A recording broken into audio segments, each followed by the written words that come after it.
اس طرح کے جو گمراہیاں آج تک لوگوں کے دلوں میں ہیں انہیں ختم کرے۔ پہلے کچھ لوگ کچھ عمل کرتے تھے جو ناجائز و حرام تھا گھروں میں، ہم نے تنبیہ کی، تلقین کی کہ یہ ناجائز ہے، حرام ہے، نہ کریں۔ چھوڑ تو دیا انہوں نے، لیکن جب جب وہ اوکیشن آتے ہیں تب پھر سے ان کی یاد آتی ہے۔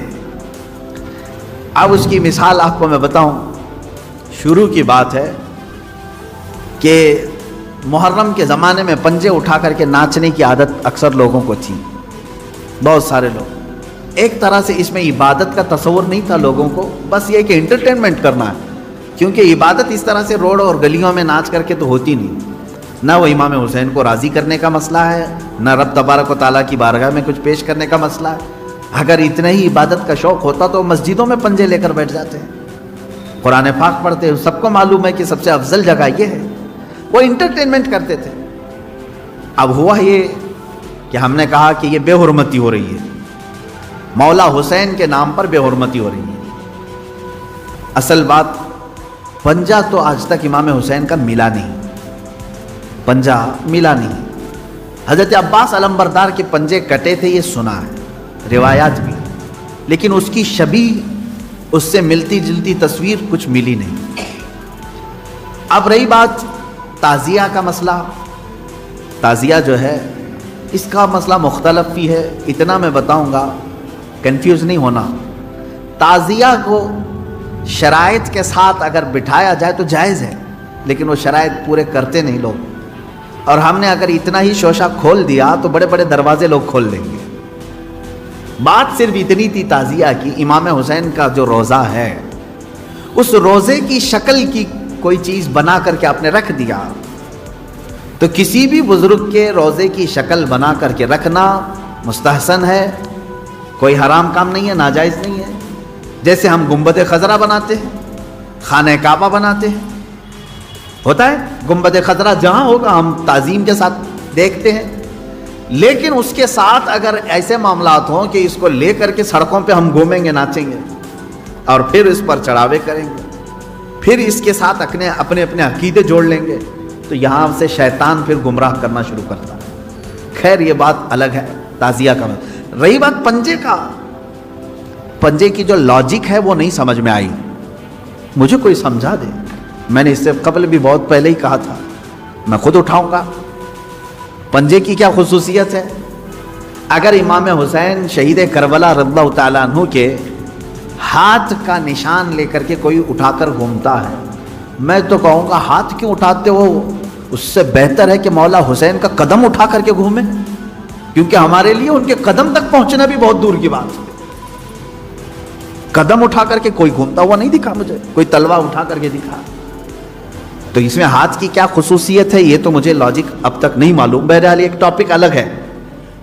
اس کے اندر جو خرافات آ رہی تھی، اس کے ساتھ عورتوں مردوں کا ساتھ ملنا، گانے باجے ڈھول تاشے اور طرح طرح کے اس میں خرافات لے کر کے اس کو کہاں سے کہاں تک پہنچایا تھا۔ شروع کس لیے ہوا ہوگا معلوم نہیں، پہنچا کس کام کے لیے بہت دور چلا۔ اب میں جو بات کہنے جا رہا تھا وہ یہ تھی کہ چند سالوں پہلے ہم نے دیکھا بہت خرافات ہو رہی ہے، ایک جگہ ہم نے کہا منع ہے، انہوں نے فوراً اس کو ختم کر دیا، نہیں کریں گے۔ ہاں میں نے کہا کہ ٹھیک ہے، مولا حسین کے روزے کی شکل بناؤ، ہر گھر میں بنا کر کے رکھو، یاد کے لیے اچھا اپنے بچوں کو دکھاؤ کہ یہ مولا حسین کا روزہ ہے۔ ہم جیسے گنبد خضرا رکھتے ہیں اپنے گھروں میں، خانہ کعبہ رکھتے ہیں، امام حسین کا روزہ رکھنے میں کون سی دقت کی بات ہے؟ میں اتنا زیادہ مخالف نہیں ان چیزوں کا، رکھو آپ، پیتل کا بناتے بناؤ، تانبے کا بناتے بناؤ، سونے کا بناتے ہو بناؤ، اس میں حرج نہیں۔ ہم جس چیز کی مخالفت کرتے ہیں وہ خرافات و حرام کاریاں جس کو باہر سڑکوں پر کیا جاتا ہے، میں اس کا مخالف ہوں۔ خیر بات آئی، بند ہو گئی، لیکن ہوتا کیا تھا معلوم ہے؟ چند دنوں کے بعد دوسرا محرم آیا تو گھر والے کہتے ہیں کہ حضرت وہ تو بند ہیں لیکن بچے ویسے ہی ناچ رہے ہیں، ہاتھ ایسے لمبے کر کے خود پنجہ بن گئے ہیں اور ناچ رہے ہیں۔ تو میں اس چیز کو مثال میں اس لیے بتا رہا ہوں کہ بنی اسرائیل بچھڑے کی پوجا کرتے تھے، حکم آیا ان کے قتل کا، قتل بھی ہوئے، بچھڑا بھی مار دیا گیا، لیکن زمانے تک ان کے دلوں سے بچھڑے کی محبت گئی نہیں تھی۔ وہی ذکر آج کی آیت میں نے پڑھا ہے، اللہ فرماتا ہے ثم اتخذوا العجل من بعد ما جاءتهم البینات، پھر یہ بچڑے کو ایسا لے کر کے بیٹھے رہے جبکہ ان کے سامنے کھلی ہوئی نشانیاں تھی.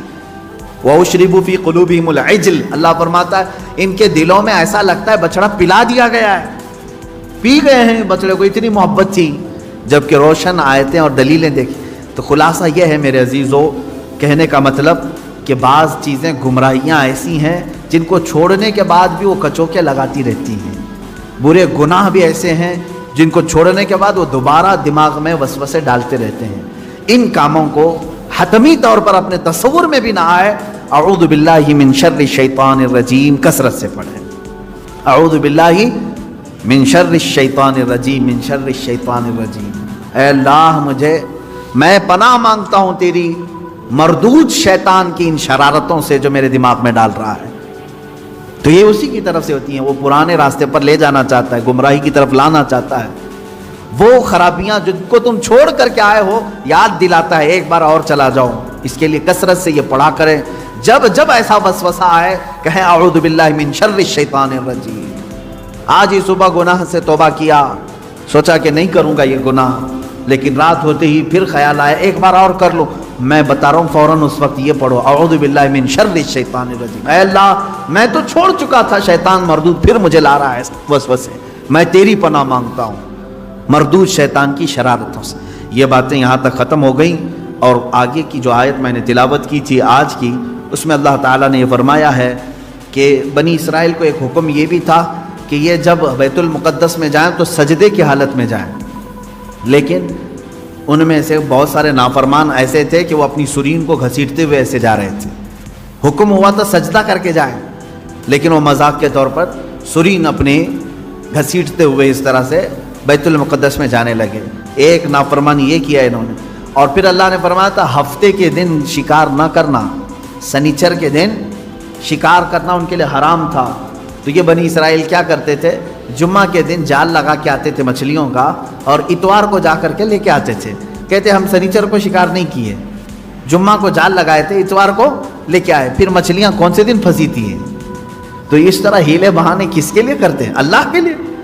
وہ اللہ کو دھوکہ دینے کی سوچتے ہیں. جیسے کچھ لوگ زکوٰۃ چھپانے کے لیے کرتے ہیں، سال ہونے سے پہلے کسی کو مالک بنا دیا، بھائی سال نہیں ہوا میرے پاس، وہ 6 مہینے رکھا اس نے واپس لوٹا دیا. تو یہ بنی اسرائیل کی وہی حرکتیں ہیں میرے عزیزو. اللہ کا عذاب آئے گا ان چیزوں پر. تم ایک دوسرے کو چھپا سکتے ہو بہت ساری باتیں، لیکن اللہ رب العزت سے کوئی چیز نہیں چھپے گی. تمہارے دلوں کے حالات سے وہ باخبر ہے. اور اللہ نے فرمایا ہم نے ان سے گاڑا عہد لیا تھا کہ یہ چیزیں نہیں کرو گے، پھر بھی انہوں نے کیا. فَبِمَا نَقْضِهِمْ مِيثَاقَهُمْ، اللہ فرماتا ہے تو ان کی کیسی بدعہدیوں کے سبب ہم نے ان پر لعنت کی ہے. یعنی وعدہ خلافی کرتے تھے یہ بنی اسرائیل یہودی. توبہ کرتے تھے اللہ آئندہ سے ایسا کبھی نہیں کریں گے، بچڑے کی پوجا میں لگ گیا کر رہا ہو امام ہو. من شذ شذ فی النار، حضور فرماتے ہیں جو جماعت سے ہٹا اسے تنہا جہنم میں ڈالا جائے گا. جماعت کا مطلب کیا ہے؟ یہی تمام یونٹی اسلام اور مسلمانوں کی. عزیزان گرامی 40 دن موسیٰ علیہ السلام نہیں تھے اپنی قوم کے ساتھ، تو کیا ہوا؟